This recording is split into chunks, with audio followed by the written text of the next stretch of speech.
Appréhender l'incommensurable 1.5. Bonjour à tous, je fais cette vidéo intercalée entre l'épisode 1 et l'épisode 2 parce que j'ai l'impression que les gens ont pas bien compris l'épisode 1. C'est pas un cours d'histoire. J'ai pas pris ces dates-là pour faire un cours d'histoire. Tiens, je vais vous faire la même explication, mais pas avec une échelle de temps, mais avec une échelle d'espace. Vous allez mieux comprendre.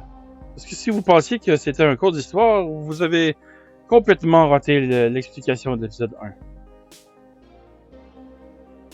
93 milliards d'années-lumière. Ça, c'est la grandeur estimée de l'univers observable. Oui, observable, ça veut dire que c'est peut-être même plus grand que ça. Oui. Mais c'est quoi une année-lumière? Ça correspond à quoi? Ben, c'est environ 9461 milliards de kilomètres. Donc, en kilomètres, l'univers observable fait 880 milliards de kilomètres. Oui, tout ça de zéro. Et c'est des kilomètres. Est-ce qu'un être humain normalement constitué est capable de se figurer cette échelle de grandeur dans sa tête? Moi, si j'essaie, c'est une mal de tête assurée. Bon, prenons quelque chose de plus petit. Notre galaxie. Elle fait combien en kilomètres? 950 millions de milliards de kilomètres. Ah ouais, c'est toujours trop grand pour le commun des mortels. Bon, ok, plus petit que ça. Notre système solaire alors. 15 milliards de kilomètres. C'est grand, ça fait bobo tête. Le soleil. 1,39 millions de kilomètres. Hein? La boule qui nous chauffe le cul est en millions de kilomètres? Juste pour le soleil? Ok, et la distance Terre-Lune?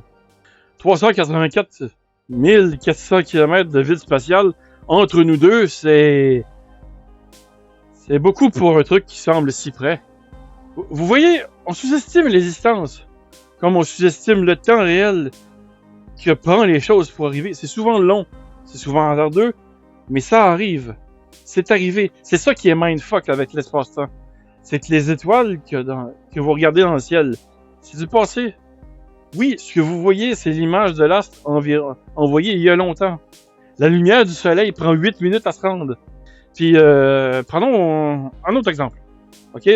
Proxima du Centaure à 4,24 à la lumière. Si maintenant quelque chose détruisait Proxima du Centaure, on le verrait que dans 4 ans et 2 mois. Et c'est l'étoile la plus proche du système solaire. 4 ans. 4 ans. C'est des échelles de temps, de distance invraisemblables. C'est compliqué pour le cerveau humain de se figurer ça simplement. Que ce qu'on voit des étoiles, ben, c'est le passé en fait. Ce qu'on voit des astres, c'est pas maintenant. C'est la lumière projetée. Appréhender l'incommensurable n'est pas une chronique sur l'histoire ou l'astronomie. Je m'en sers pour parler de nous. Nous, l'être humain, bien conçu pour survivre, mais pas plus que ça. Nous, avec nos croyances limitées, nos systèmes à courte vue. Mais bon, ça, c'est le sujet de la prochaine vidéo, la vraie épisode 2.